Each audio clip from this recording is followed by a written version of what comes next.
Star வேட்பாளரை விட்டுட்டீங்க. ராஜீவ் காந்தின்னு ஒருத்தர் அப்படியே இந்த உதயநிதியை விட அதிகமா பதவி கொடுத்துருவீங்களாடா அந்த ஆளுக்குங்கிற அளவுக்கு ஒரு சூழ்நிலையில இவர் கட்சியோட துணை பொதுச்செயலாளர் ஆயிடுவாரா? உதயநிதியை விட முக்கிய பதவிக்கு ராஜீவ் காந்தி கொடுத்துருவாங்களா?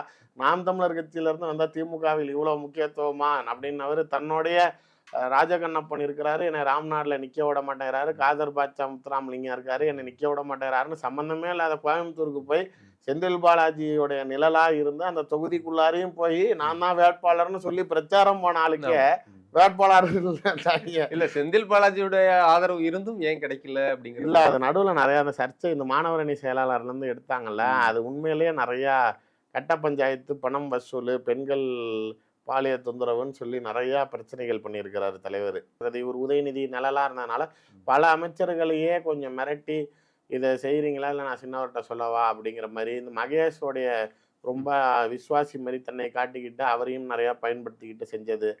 பெண்கள் விஷயத்திலையும் பேசும் பொருளாக நிறையா சர்ச்சைகளாக இருக்குது.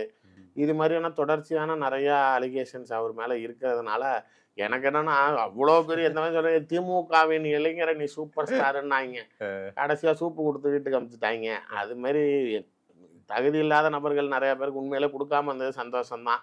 ஆச்சி மசாலா எந்த சமையலும் ருசி தேடும் ரகசியம் 20 ரூபாய்.